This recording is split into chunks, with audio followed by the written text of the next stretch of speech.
नरेंद्र मोदी ने देश को जुमलेबाजी, नए नए नारे और झूठे वादों के अलावा कुछ नहीं दिया। उल्टा इन्हीं नारों के सहारे वे देश की जनता को 10 साल से ठगने में लगे हुए हैं। लेकिन अब जनता नरेंद्र मोदी की सच्चाई जान गई है। अब वो उनसे सवाल पूछ रही है, उनसे हिसाब तक मांग रही है। आज हम आपको बताएंगे कि किन नारों के सहारे नरेंद्र मोदी ने जनता को ठगा है। अच्छे दिन आने वाले हैं। प्रधानमंत्री नरेंद्र मोदी ने सत्ता हथियाने के लिए अच्छे दिनों का नारा दिया, लेकिन जब झूठ के सहारे सत्ता हथिया ली तो नोटबंदी, जीएसटी जैसे नीतियां लागू की, जिससे लाखों लोग बेरोजगार हो गए।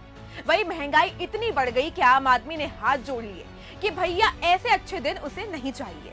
अमृतकाल। इसके बाद नरेंद्र मोदी ने जनता को अमृतकाल के सपने दिखाना शुरू किए। उनका अमृतकाल जनता के लिए मृतकाल बन गया। आए दिन रेल हादसे हो रहे हैं। लोगों को ट्रेनों में गाजर मूली की तरह भर भर कर यात्रा करनी पड़ रही है। और तो और ग्लोबल हंगर इंडेक्स में भारत की स्थिति बदतर हो गई है। 127 देशों की इस लिस्ट में भारत का स्थान 105वें नंबर पर है।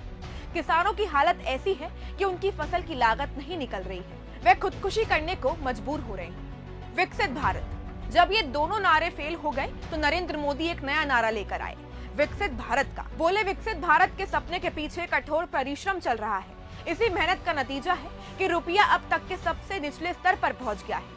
विदेशी निवेशक भारत में निवेश करने से डर रहे हैं। बांग्लादेश जैसे पड़ोसी देश व्यापार करने के लिए भारत की जगह दूसरे देशों को तरजीह दे रहे हैं। एक अदद नौकरी के लिए युवा दर दर भटक रहा है। इससे साफ है कि नरेंद्र मोदी ने नारे देकर अपनी सरकार तो बना ली, लेकिन फिर उन पर काम नहीं किया। कहाँ तो उन्होंने जनता को राहत देने, युवाओं को रोजगार देने और उद्योग बढ़ाने के सपने दिखाए थे, और कहाँ आज देश की अर्थव्यवस्था ही चौपट करके रख दी।